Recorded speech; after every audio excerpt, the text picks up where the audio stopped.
warahmatullahi wabarakatuh. Alhamdulillahirrabbilalamin. Wabihi nasta'in ala umuri dunya waddin. Asyhadu an la ilaha illallah wa asyhadu anna muhammadan abduhu wa rasuluh. Allahumma salli ala muhammadin wa ala alihi wa sahbihi ajmain. Wa ba'du. Sore ini pelajaran kita akidah. Kita masih berada di kitab Syarah Salasatul Usul, syarah tentang 3 dasar utama. 6. Kita lanjut dengan perkataan beliau, I'lam rahimakallah. Nah,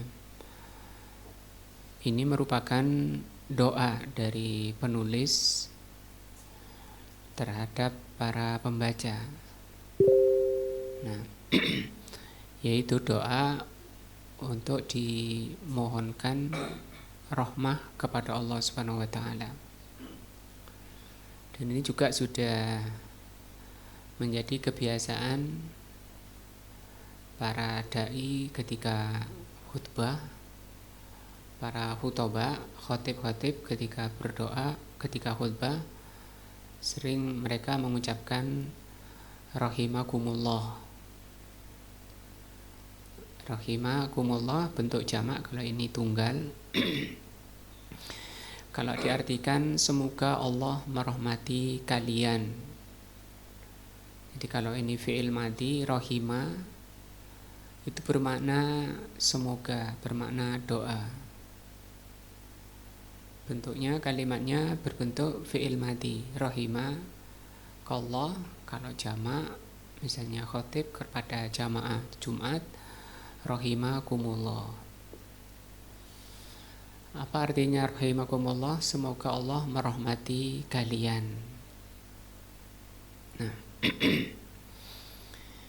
dan ini sunnah yang seperti ini. Bahkan kalau kita lihat kitab-kitab, ketika mereka menyebutkan namanya disertai rahimahullah. Misalnya telah berkata Al-Imam Al-Bukhari rahimahullah.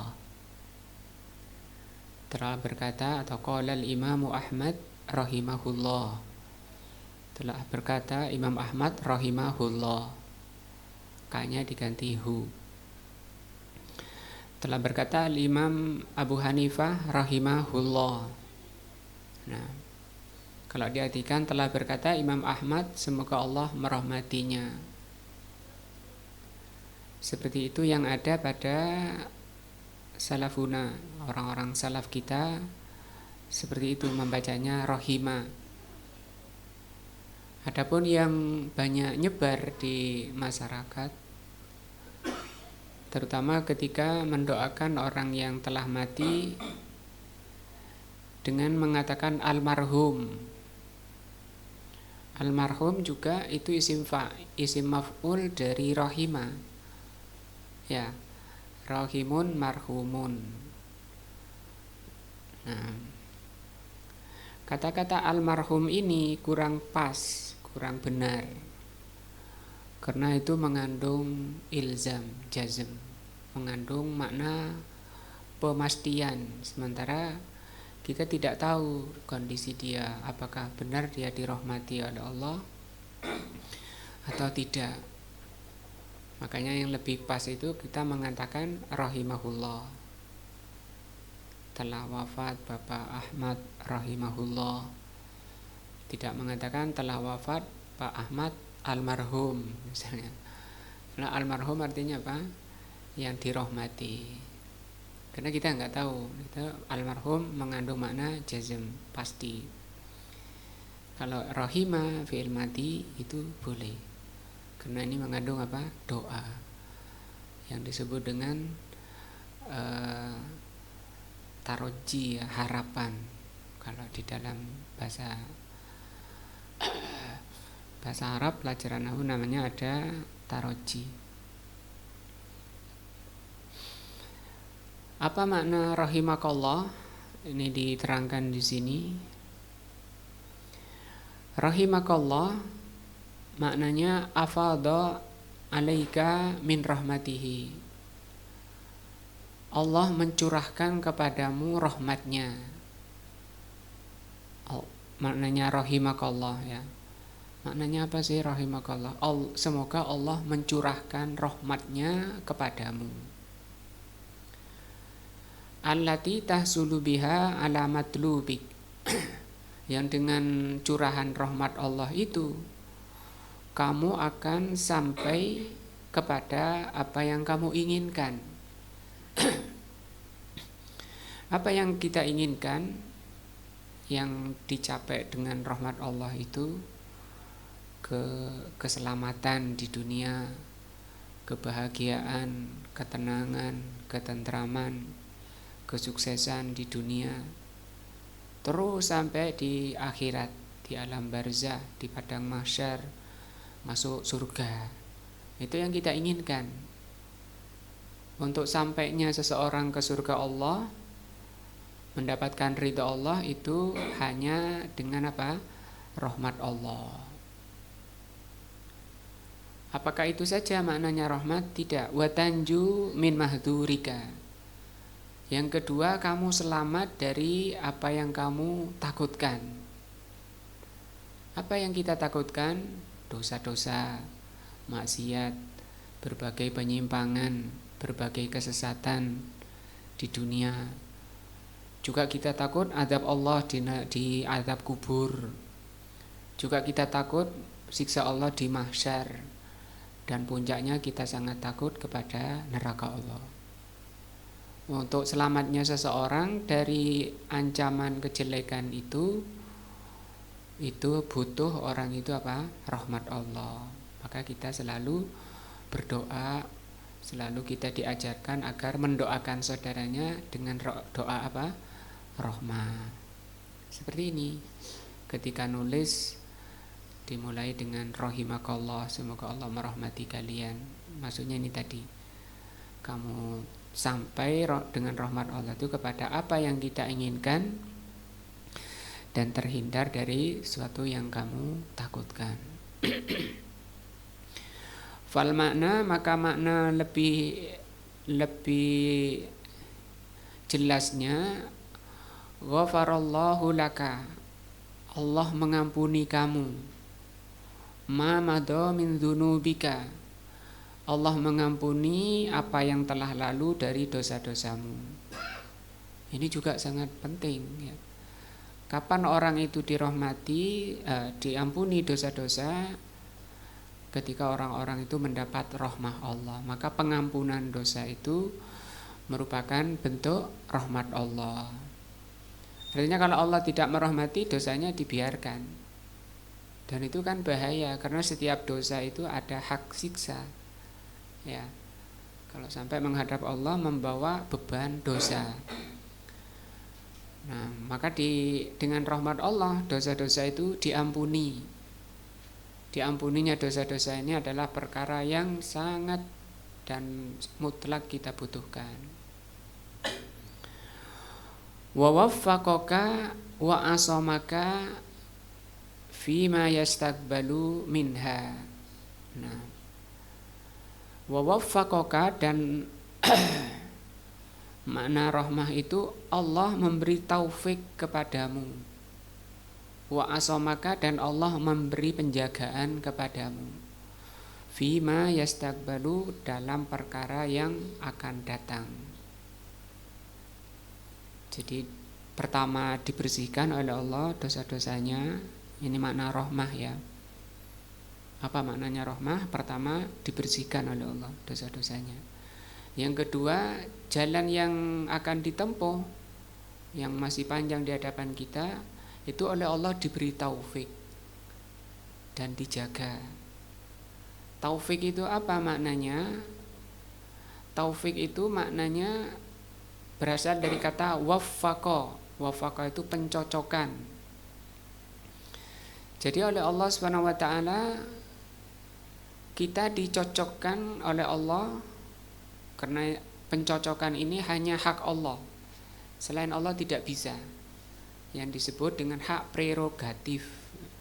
Hak prerogatif itu haknya sendiri, nggak bisa yang lain. Dan itu hanya hak Allah memberi taufik. Memberi taufik berarti dicocokkan oleh Allah siapa yang Allah pilih, siapa yang Allah kehendaki kepada apa yang Allah cintai dan Allah ridhoi. Itu namanya taufik. Nah, taufik artinya apa? Kali apa tadi taufik? Pencocokan dari Allah kepada siapa yang dikehendaki, kepada apa yang Allah cintai dan Allah ridhoi. Yang Allah ridhoi itu apa? Manusia ini taat kepada Allah, tunduk patuh, menjalankan syariatnya, menjalankan agamanya. Itu yang dicintai dan diridhoi oleh Allah.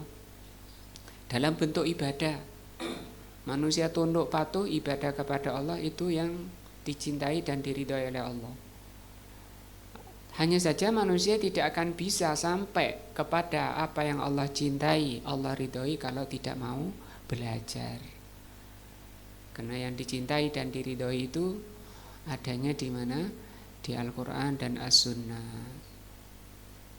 Nah, maka kita dihadirkan oleh Allah ke majelis ilmu, sabar duduk menjelaskan, mendengarkan ilmu, itu merupakan bentuk-bentuk rahmah Allah. Dalam rangka oleh Allah mau dicocokkan kepada apa yang Allah cintai dan Allah ridhoi. Asalkan kita itu datangnya ikhlas, ingin mendapat ridho Allah, ingin dapat cinta Allah, itu tujuan kita taklim, tujuan kita ngaji. Dengan itu pasti Allah akan memberikan apa? Taufik. Jadi dua unsur ya, makna taufik itu dua. Pertama pembersihan, kedua bimbingan, taufik. Nah, penjagaan terhadap yang akan datang, karena perkara yang akan datang juga kita nggak tahu. Kita ini butuh penjagaan dari Allah Subhanahu wa taala. Nah, hadza idza afradatir rahmah. Ini kalau rahmahnya itu sendiri seperti ini, rahimakallah. Itu maknanya dua tadi. Ampunan dosa yang lalu, bimbingan yang akan datang. Kalau rahmah saja.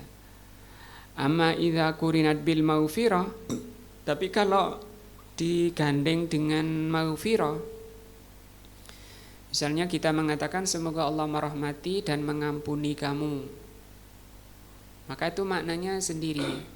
Fal maghfirah, maka maghfirah itu maknanya lima madha minadz-dzunub.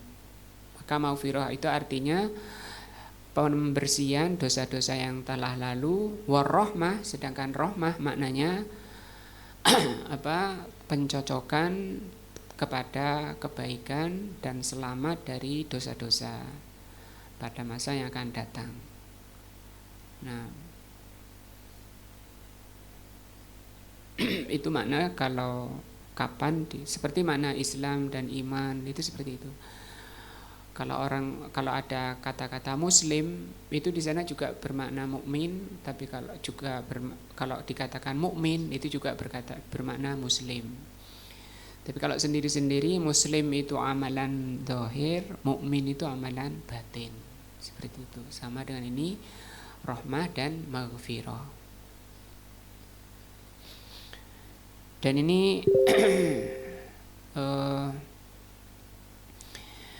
merupakan sunnah dan bimbingan Islam agar kita selalu mendoakan saudaranya dengan rahmah ya. Makanya kita sering dalam khutbah-khutbah para khatib mendoakan rahimakumullah. Walaupun kita bukan khatib juga keseharian kita diajarkan untuk selalu mendoakan rahmah. Dengan apa itu? Salam ya. Kata Rasul sallallahu alaihi wasallam, la tadkhulul jannata hatta tu'minu. Kalian tidak bisa masuk surga sampai kalian beriman. Wala tu'minu hatta tahabu. Dan kalian belum dikatakan beriman sampai kalian saling mencintai. Ala adullukum ala syai'in idza fa'altumuhu tahabbtum. Maukah aku tunjukkan kalian pada suatu yang kalau kalian amalkan itu kalian akan saling mencintai. Afsus salam bainakum, sebarkan salam di antara kalian. Ya. Kata Rasul, kalian tidak bisa masuk surga sampai kalian beriman. Tidak dikatakan kalian itu beriman sampai kalian saling mencintai. Maka saling mencintai itu merupakan iman. Tapi yang dimaksud cinta, cinta karena Allah. Maka cinta kepada Allah ini merupakan cinta cinta yang hakiki. Cinta yang hakiki, cinta yang dicintai dan diridhoi oleh Allah itu cinta yang karena Allah. Pengikatnya itu agama Allah. Maksudnya pengikatnya agama Allah, semakin orang itu beriman, bertakwa, kita makin cinta padanya. Nah, untuk sampai kepada kecintaan itu afsus salam, kata Rasul. Menyebarkan salam itu artinya kan mendoakan. Mendoakan salam, mendoakan ketika salam itu assalamualaikum. Pertama salam ya. Semoga kamu diselamatkan, selamat di dunia, selamat urusan dunia, selamat badanmu, selamat hatimu, semua keselamatan. Semoga kamu selamat sampai akhiratnya, juga salam. Assalamualaikum terus warahmah. Nah, didoakan rahmah. Rahmah itu apa? Ini tadi yang sedang kita bahas. Itu terus setiap kalian ketemu, walaupun kalian cuma terhalang oleh satu tembok, ketemu lagi salam. Nah, supaya apa? Sering beri salam supaya kalian itu saling mencintai. Maka kecintaan sesama muslim itu diperoleh, dihasilkan dengan apa? Afsus salam. Maka ini harus kita biasakan, kita budayakan. Tradisi itu budaya, biasa, dibiasakan memberi salam. Nah, wa barakatuh, barokah itu banyak barokahnya. Didoakan selamat, mendapat rahmah, barokah. Barokah itu banyak kebaikannya. Barokah usianya panjang, banyak umurnya, banyak kebaikannya. Sebagaimana Rasul sallallahu alaihi wasallam mengatakan, khairun nas, orang terbaik itu man tala umruhu. Terus orang baik itu, sebaik-baik manusia itu orang yang umurnya panjang, kemudian apa lanjutnya? Wa hasuna amaluhu, dan baik amalannya. Rizkinya barokah, rizkinya banyak menghasilkan kebaikan. Makannya barokah, makannya makin orangnya sehat, makin taat pada Allah, tidak sakit-sakitan. Itu isi salam, yang salam ini kata Rasul merupakan kunci untuk menghasilkan itu orang itu saling mencintai. Yang cinta karena Allah itu merupakan iman. Yang dengan iman itu kamu bisa masuk surga. Itu kan tujuannya surga Allah. Makanya dimulai oleh Rasul, kamu tidak bisa masuk surga kecuali kamu mau beriman. Dan kamu tidak bisa beriman, tidak dikatakan beriman sampai kamu saling mencintai karena Allah. Maka cinta karena Allah itu ikatan tertinggi, ikatan yang baik. Bukan karena nasab. Bisa jadi banyak orang anaknya memusuhi bapaknya, padahal bapaknya. Dan itu terjadi ketika berbeda iman. Seperti Rasulullah SAW itu melawan orang-orang kafir, berperang dengan kafir-kafir Quraisy. Setahun sampai 2 kali, 3 kali perang. Pasukan Allah, pasukan Rasulullah melawan pasukan kafir Quraisy. Padahal kafir Quraisy itu ada bapaknya, ya, ada pamannya, kerabat-kerabatnya. Lah kok malah diperangi, dibunuh? Nah, padahal mestinya kan dicintai, disayangi. Nah, itu menunjukkan bahwa kecintaan yang dimaukan oleh Allah, yang dicintai oleh Allah adalah kecintaan yang dibangun di atas agama Allah. Seperti Rasulullah SAW mengatakan, man ahabba lillah, ya, barang siapa mencinta karena Allah, wa abghada lillah, membenci karena Allah, wa a'ta lillah, memberi karena Allah, wa mana'a lillah, menolak karena Allah, wa angkaha lillah, dalam hadis lain menikah karena Allah, faqad istakmalal iman. Berarti dia telah apa? Menyempurnakan iman. Di hadis lain Rasulullah SAW mengatakan, la yu'minu ahadukum, kalian tidak dikatakan beriman, hatta yuhibba li akhihi kama yuhibbu li nafsihi. Ya. Kata-kata la yu'minu itu kan nafi, itu peniadaan iman. Kalau diterjemah bebas, kamu tidak dikatakan beriman, ya, kamu tidak dikatakan sebagai orang mukmin sampai kamu mencintai saudaranya. Nah, sampai kamu mencintai saudaranya seperti kamu mencintai dirimu sendiri. Nah, kalau kita mencintai diri kita sendiri, itu yang digambarkan oleh Rasulullah SAW. Agar kamu melihat dirimu sendiri, pasti kamu akan mencintai dirimu sendiri. Orang yang cinta pada dirinya itu dua yang diinginkan. Kita ingin selamat, kita takut celaka, itu kan? Kita ingin selamat dan takut celaka. Maka gitu juga saudaranya. Saudaramu itu tidak ingin celaka dan inginnya baik-baik. Maka ketika kamu melihat saudaramu itu ada terjerumus, tergelincir pada kesalahan, jangan kemudian kalian ghibai, kalian rasani, kamu jatuhkan kehormatannya, kemudian musuhi. Nah, dibuka aibnya, kesalahannya dibuka ke orang-orang, itu salah. Rasulullah mengajarkan barang siapa yang menutup aib saudaranya, maka Allah akan menutup aib dirinya. Al-mu'min mir'atu akhi, kata Rasul SAW. Mukmin itu cermin saudaranya. Bagaimana orang bercermin? Nah, kalau orang bercermin,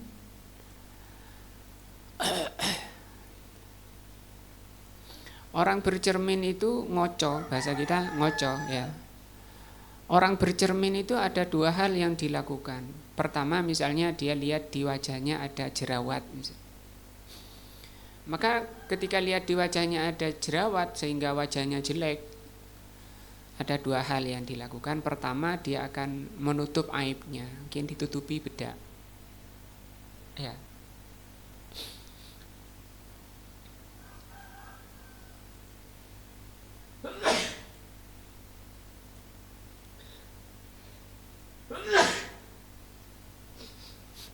Yang masih sehat akalnya, masih sehat fitrahnya, orang yang melihat aib dirinya itu tidak akan dia kemudian keluar-keluar cerita ke sana, menyiarkan kekurangan dirinya, menyiarkan aib dirinya.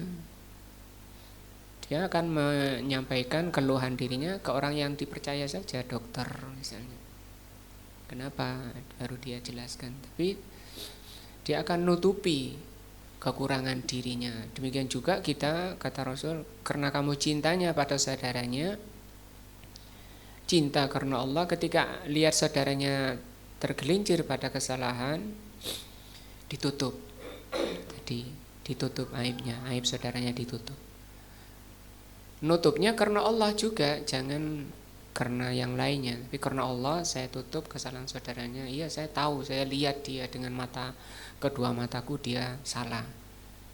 Tapi adab yang diajarkan Rasul ditutup. Jangan kemudian di-share, disibuk nyebarkan aib saudaranya. Ini bukan bimbingan sunnah, bukan bimbingan Rasul. Yang kedua yang dilakukan adalah cari obat. Orang itu kalau lihat jerawat cari obat, iya kan? Cari obat yang hilangi jerawatnya. Demikian juga ketika kita melihat aib saudaranya, cari obat. Oh, ini mungkin perlu dinasihati, datang.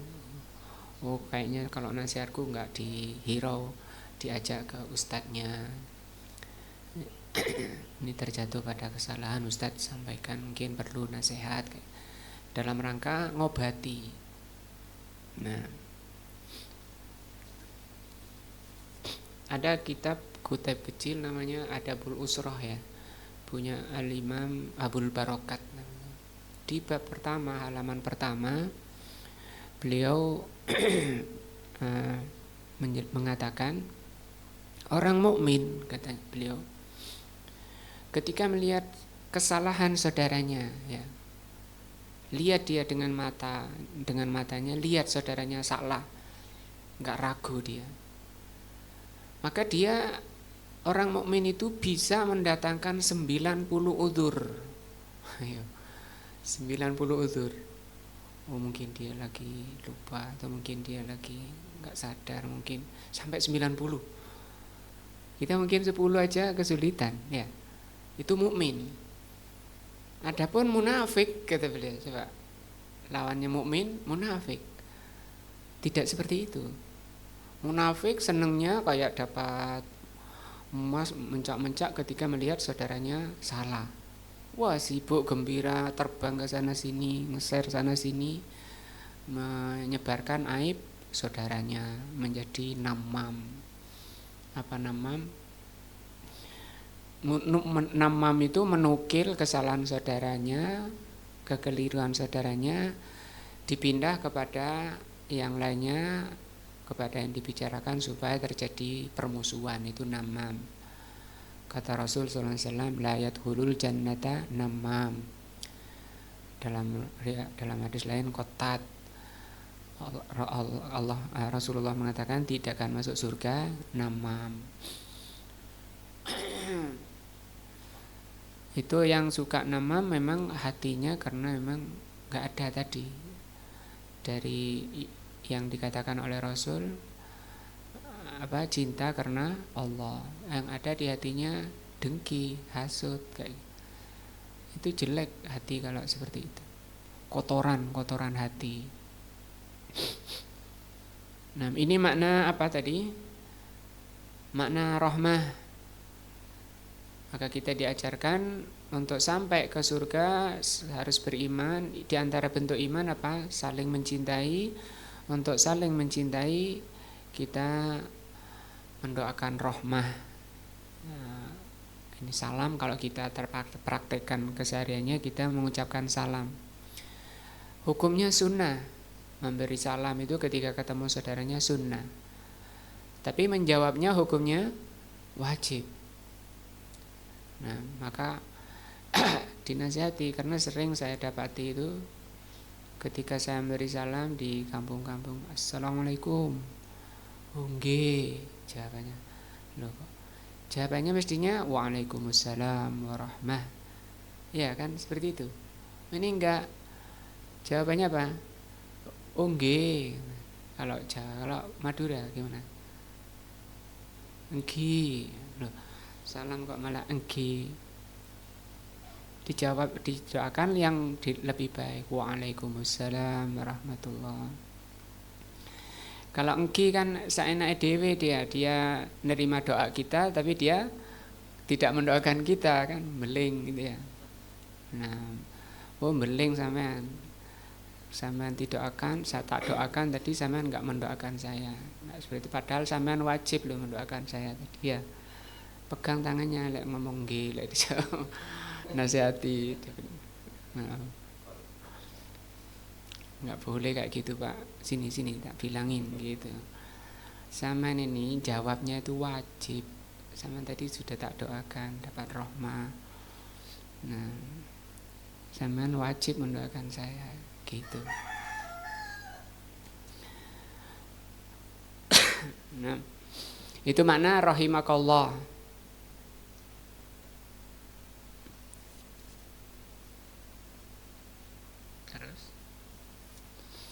Annahu yajibu alaina ta'allumu arba'i masaila, bahwa Allah Subhanahu wa taala mewajibkan pada kita di sini adalah muslimin.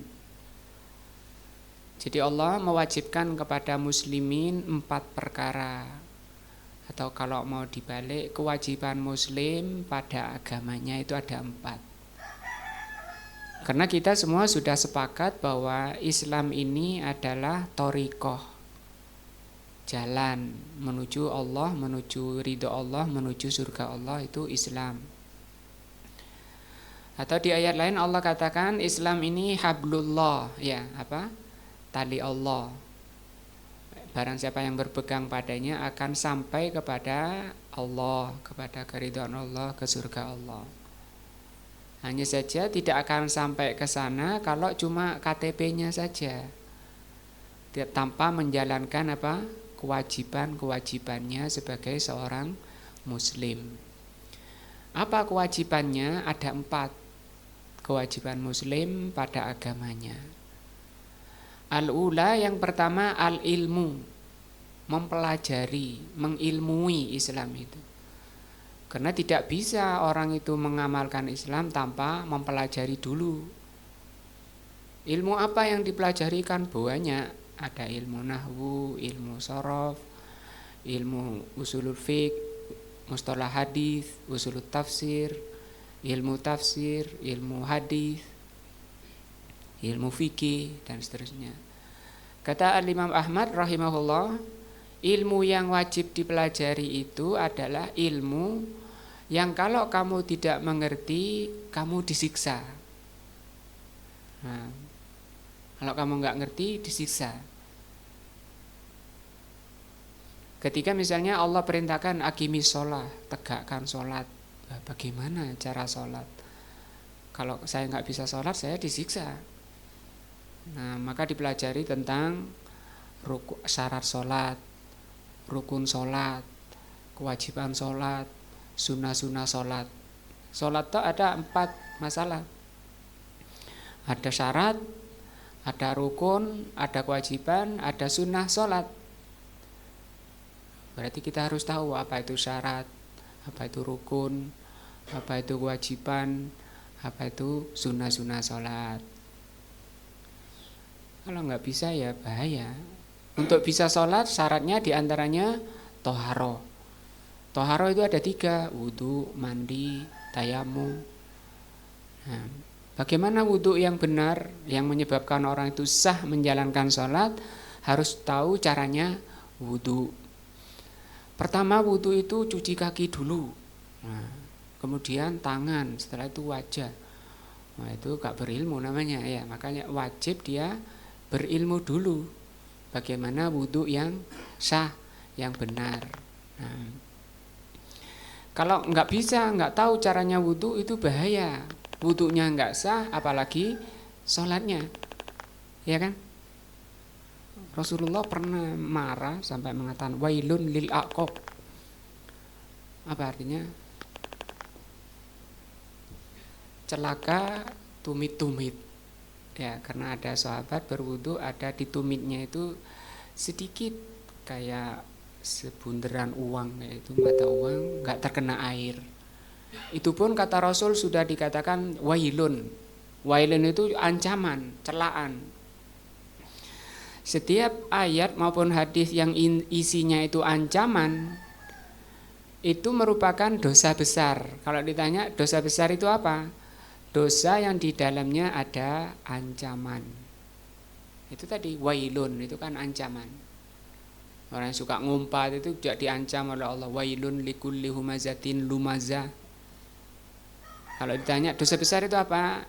Itu tadi, dosa yang mengandung ancaman atau adab-adab khusus. Itu padahal cuma tidak artinya kenapa dia diancam celaka tadi? Karena tidak meratakan air ke seluruh anggota wudu. Ada sedikit yang tidak terkena. Nah, padahal wudunya sudah benar sebagaimana diajarkan oleh Allah dan Rasulnya di dalam surat Al-Maidah ayat 6. Nah, yang diajarkan oleh Rasul SAW ketika mengusap kepala misalnya, beliau mencontohkan tangannya dibasahi, kemudian kedua tangannya diletakkan di dahi, ditarik ke belakang sampai tengkuk, kemudian dikembalikan lagi supaya seluruh rambutnya itu atas bawahnya terkena air. Kita lihat kan sekarang ada banyak orang muslimin wudu cuma dijawil, bahasa Jawanya dijawil, disentuh sebagian rambutnya dikit saja. Bahkan berarti yang kebanyakannya enggak terkena air. Padahal tadi Rasul cuma sedikit aja sudah dibilang dosa besar itu. Nah, makanya ibadah keluar dari bimbingan Rasul itu mardud, tertolak. Nah, ini yang dimaksud bahwa kita tidak bisa ilmu yang wajib dipelajari, ilmu yang kalau tidak mengerti menyebabkan dia disiksa. Kayak tadi nggak bisa wudhu orang ini, bahaya itu disiksa nanti, karena Rasul mengatakan wailun lil aqab. Itu padahal cuma sedikit yang tidak terkena air. Kalau baca tafsir hadis itu ya seperti itu penjelasannya. Orang itu akan disiksa dan itu dosa besar karena telah lalai tidak menyempurnakan air ke seluruh anggota wudunya. Nah, kemudian Rasul SAW pernah ada orang datang kepada beliau minta contoh cara berwudu, dan oleh Rasul dicontohkan. Dicontohkan 3 kali. Kemudian setelah mencontohkan begitu, Rasul mengatakan hadzal wudu, inilah wudu yang benar, seperti yang saya contohkan. Faman ta'adda, barang siapa melampaui dari wudu ini, dari cara yang saya contohkan ini, faqad asa'a wa ta'adda wa dzalama. Kalau melampaui dari yang aku contohkan ini berarti dia telah berbuat jelek, telah berlebih-lebihan, dan zalim. Wudu itu bisa zalim. Kalau zalim itu zulumat. Zalim itu menyebabkan kegelapan di akhirat. Nah, 3. Karena mungkin biasanya orang nggak ngerti itu dibuat mainan syaitan. Membasuh wajah itu lebih dari 3 kali, 4 kali. Tangannya lebih dari 3 kali, 4 kali, 5 kali lebih. Karena dibuat mainan syaitan. Padahal kata Rasul, orang yang sampai seperti itu berarti berlebih-lebihan. Maka kata Rasul, kalau lebih dari yang dicontohkan oleh Rasul, itu asa'a, dia jelek, orang itu jelek. Zolim, dia telah zolim. Karena melebihi baik penggunaan air maupun dalam masalah hitungan tadi. Mencuci tangan, mencuci wajah, wajibnya berapa kali? 1, 2 boleh, 3 boleh, sunnah 3 kali. Lebih itu enggak boleh. Yang kata Rasul tadi, berarti dia telah berbuat jelek, dan berarti dia telah berbuat zalim. Nah, saya dulu pernah punya teman di pondok. Saya bukan di pondoknya, tapi ngajinya di pondok, saya ndekos. Ada teman dari sini dekat ke Panjen sini, di pondok. Kalau udah mau sebelum adzan itu dia sudah nongkrong di pinggir jeding, di bak, nongkrong mau wudhu maunya, pakai sarung tok. Wah, wudhu gak mari-mari sampai kelumus badannya. Imamnya sudah mau rukuk, dia baru loncat dari atas jeding sampai kelumus gitu badannya, basah semua udah masjid itu. Udah langsung tergopo-gopo masuk ke shaf, udah basah semua di masjid. Itu kena penyakit was-was namanya, bisikan permainan syaitan. Was-was itu bisikan-bisikan syaitan, wudumu belum sah. Iya tak? Baleni lagi, diulang lagi. Nah, was-was itu bisa dihilangkan dengan ilmu. Makanya Allah dan Rasulnya telah mencontohkan yang benar wudunya. Itu ilmu yang wajib dipelajari seperti tadi. Wa huwa ma'rifatullah, ilmu yang paling wajib dilakukan setiap muslim itu 3. Pertama, ilmu tentang Allah. Ini ilmu tertinggi, karena yang dipelajari zat yang maha tinggi. Jadi tingkatan ilmu itu tergantung dari yang dipelajari. Semakin mulia yang dipelajari, semakin penting pelajaran tersebut. Karena ini yang dipelajari zat yang maha mulia, zat yang maha agung, yaitu Allah Azza wa Jal, Allah Subhanahu wa Ta'ala, maka itu pelajaran terpenting, termulia. Tidak ada pelajaran yang lebih penting dari ini. Dan ini adalah pelajaran akidah yang merupakan pondasi dasar Islam. Nah, barang siapa yang ingin meninggikan Islamnya harus dikuatkan pondasinya, yaitu akidahnya. Apa ma'rifatullah itu? Mengenal Allah itu maknanya apa? Kata beliau, ai ma'rifatullahi azza wa jal bil qalbi. Mengenal Allah azza wa jal dengan hati. Ya. Dengan hati benar-benar kenal siapa Allah. Nah, ma'rifatan dengan pengenalan, pengetahuan, pemahaman, tastalzimu qabula ma syara'ahu. Pengetahuan yang menyebabkan orang itu menerima, tunduk pasrah kepada syariat Allah. Wal inqiyad, menjalankan. 1, 2 wa tahkimu syariatihi, berhukum dengan syariat Allah. Allati ja'a biha rasuluhu Muhammadun sallallahu alaihi wasallam, yang dibawa oleh Rasulullah sallallahu alaihi wasallam, syariat Allah itu. Nah, ini yang dimaksud dengan ma'rifatullah. Wa yata'arraful 'abdu 'ala rabbih, dan seorang hamba itu bisa mengenal Allah. Dengan apa hamba itu mengenal Allah? Bin nadhari fil ayati syar'iyyah. Yang pertama dengan memperhatikan ayat-ayat syar'iyyah.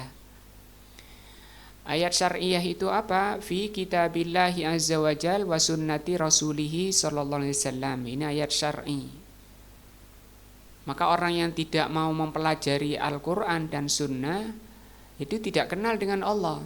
Mikir-mikir nanti dari perasaannya, dari akalnya, dari pikirannya, katanya-katanya. Sehingga ditanya, Allah di mana? Ya Allah itu ada, ya di mana? Di mana-mana. Karena dia tidak kembali kepada ilmunya. Ilmu tentang Allah itu di mana? Di Al-Quran dan As-Sunnah. Kalau keluar dari sumber ini, itu sesat sudah. Masa sesat? Sesat. Tenan. Sungguh. Siapa yang bilang? Rasul sallallahu alaihi wasallam, taraktu fikum syai'aini. Ya, aku tinggalkan pada kalian 2 perkara. Lan tadillu, kalian tidak akan sesat ba'dahuma, selama berpegang pada keduanya.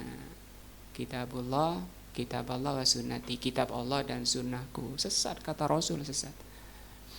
Nah, wah kalau gitu pemahaman saya tadi sesat. Iya sesat, pemahaman kamu itu sesat. Terus gimana? Tinggal, buang jauh-jauh, kembali kepada Alkitab dan Sunnah. Di mana di Al-Quran banyak ayat-ayat sunnah-sunnah Nabi, banyak menjelaskan bahwa Allah itu di atas arsy. Ar-Rahmanu 'alal arsy istawa. Nah, di Al-Quran banyak hadis-hadis. Setiap sepertiga malam terakhir Allah itu turun. Namanya turun itu ya dari bawah ke atas. Masa ya enggak ada itu. Namanya turun mesti dari atas ke bawah. Sebagai dalil bahwa Allah itu di atas, turun ke langit dunia setiap sepertiga malam. Barang siapa yang mau minta saya beri, yang memohon ampun saya ampuni, yang istighfar, ada 3 perkara. Yang berdoa akan dikabulkan, yang meminta akan dipenuhi, yang istighfar akan diampuni, 3 perkara. Oh itu maksudnya bukan Allah itu yang turun. Siapa? Itu malaikat itu kan. Masa malaikat ngomong begitu? Barang siapa yang minta kepadaku. Tidak ada malaikat lancang kayak gitu. Barang siapa yang minta ampun kepadaku, aku akan ampuni. Ada malaikat mengatakan tidak ada. Nah, Al-Quran banyak menjelaskan Al-Quran itu diturunkan dari langit, dari atas ke dunia ini. Banyak, mau minta berapa dalil. Adapun tadi yang mengatakan Allah di mana-mana, tidak ada dalilnya. Nah, ada yang mengatakan Allah itu tidak bertempat, tidak di luar alam, tidak di dalam alam, tidak di bawah alam, tidak di atas alam, tidak di kanan alam, tidak di kiri alam. Maunya mau mengatakan Allah itu tidak ada, cuma nggak berani. Nah, mengenal Allah yang benar, yang sahih, yang diajarkan oleh Allah dan Rasulnya adalah dari Al-Quran dan Sunnah. Apakah itu saja? Tidak. Yang kedua, wan nadhari fil ayatil kauniyah, dengan memperhatikan ayat-ayat kauniyah allati hiya al-mahluqat. Nah, yang ayat-ayat kauniyah itu namanya mahluqat. Mahluqat itu makhluk-makhluk ini. Semua ciptaan Allah itu merupakan ayat. Lombok, berambang, bawang, merica, laos, kunci, kunir, itu ayat semua. Langit, arsy, bumi. Nah, makanya Allah mengatakan dalam surat Al-Imran, inna fi khalqis samawati wal ardi wahtilafil laili wan nahari la ayatin liulil albab. Sesungguhnya pada penciptaan langit dan bumi, pergantian siang dan malam, itu ayat. Ayat itu apa? Artinya ayat. Apa Tohir? Apa Tohir? Ayat. Tanda. Ayat itu tanda. Tanda akan adanya Allah. Bisa kita pelajari, kita bisa mengenal Allah lewat tandanya. Apa itu? Al-Quran, Sunnah, dan makhluk. Juga Allah katakan, afala yanzuruna ilal ibili kaifa khuliqat. Apakah kamu tidak memperhatikan, tidak melihat bagaimana unta diciptakan, bagaimana langit ditinggikan, bagaimana bumi dihamparkan, bagaimana gunung ditancapkan. Itu kan dorongan, perintah untuk melihat langit, melihat bumi, melihat gunung. Itu ayat-ayat Allah yang dengannya kalian akan mengenal Allah. Nah, lebih dekat lagi Allah mengatakan falyanzuril insanu ila ta'ami. Hendaknya manusia itu melihat makanannya. Kita makan 3 kali sehari, oleh Allah disuruh lihat. Falyanzuril insan, hendaknya manusia itu lihat makanannya. Ada tempe, ada tahu, ada berambang, bawang, lombok, sambel ya, nasi. Itu ayat. Siapa yang bisa bikin lombok? Nah, kok iso pedes dia apa no? Nah, yang tomatnya kok nggak pedes, itu bagaimana padahal tanahnya itu satu. Itu kan menunjukkan di situ apa? Allah itu Al-Alim. Al-Alim itu apa? Nama Allah. Yang menjelaskan tentang nama Allah itu menjelaskan tentang sifat Allah yang maha mengetahui, maha bisa. Al-Qadir, apa Al-Qadir? Maha kuasa, maha bisa. Jadi pada ciptaan Allah yang tadi mulai dari langit dan bumi sampai pada berambang bawang, itu ayat-ayat yang Allah mengenalkan, Allah menjelaskan dirinya, tentang dirinya Allah pada kita. Maka kita jangan asal makan seenaknya, tidak peduli dengan siapa, tidak mengenali siapa yang mencipta makanan, siapa yang mencipta minuman, siapa yang mencipta berambang bawang. Dikasih ikan lagi, ikan pindang. Nah, diperintah oleh Allah. Sama perintahnya dengan ketika kita membaca Al-Quran. Jangan hanya dibaca Al-Quran itu, diapakan? Difahami. Nah, Allah mengatakan afala yatadabbarunal Quran. Apakah mereka tidak mau mentadabburi, mempelajari Al-Quran? Am ala qulubin aqfaluha, atau memang hatinya sudah buta, sudah mati hatinya. Itu kan celaan bagi orang yang hanya baca saja, tidak mau belajar tafsirnya. Itu kan sama dengan ini tadi. Apakah kamu tidak melihat bagaimana unta diciptakan? Ya. Tujuannya sama, perintah Allah mempelajari tafsir Al-Quran dan hadis, dan tujuannya ketika kita melihat penciptaan langit dan bumi satu, yaitu apa? Mengenal Allah Azza wa Jal. Supaya kita semakin cinta, makin kenal kepada Allah, cinta Allah. Alhamdulillah diciptakan, diberi oleh Allah kita ini udara gratis. Kita lihat orang yang sakit yang nggak bisa gratisan itu, berapa itu per tabung itu? Ya 30.000 satu tabung. Itu cuma berapa jam sudah harus beli lagi. Kita yang gratis lupa pada yang memberi gratisan.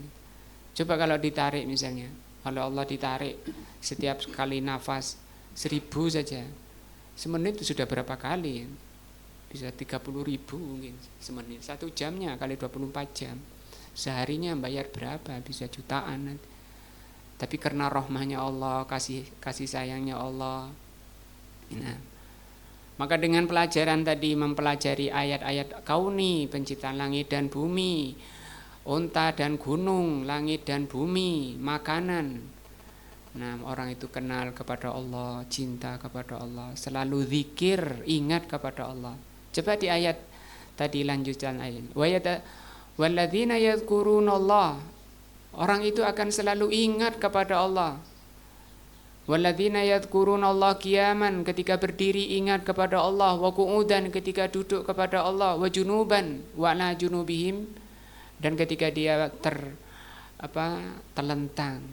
Maksudnya di tafsirnya segala keadaannya dia ingat kepada Allah, diberi kesehatan dan seterusnya. Nah, fa innal insana, sesungguhnya manusia, kullama nazara fi tilkal ayat, ketika melihat ayat-ayat ini, ayat apa?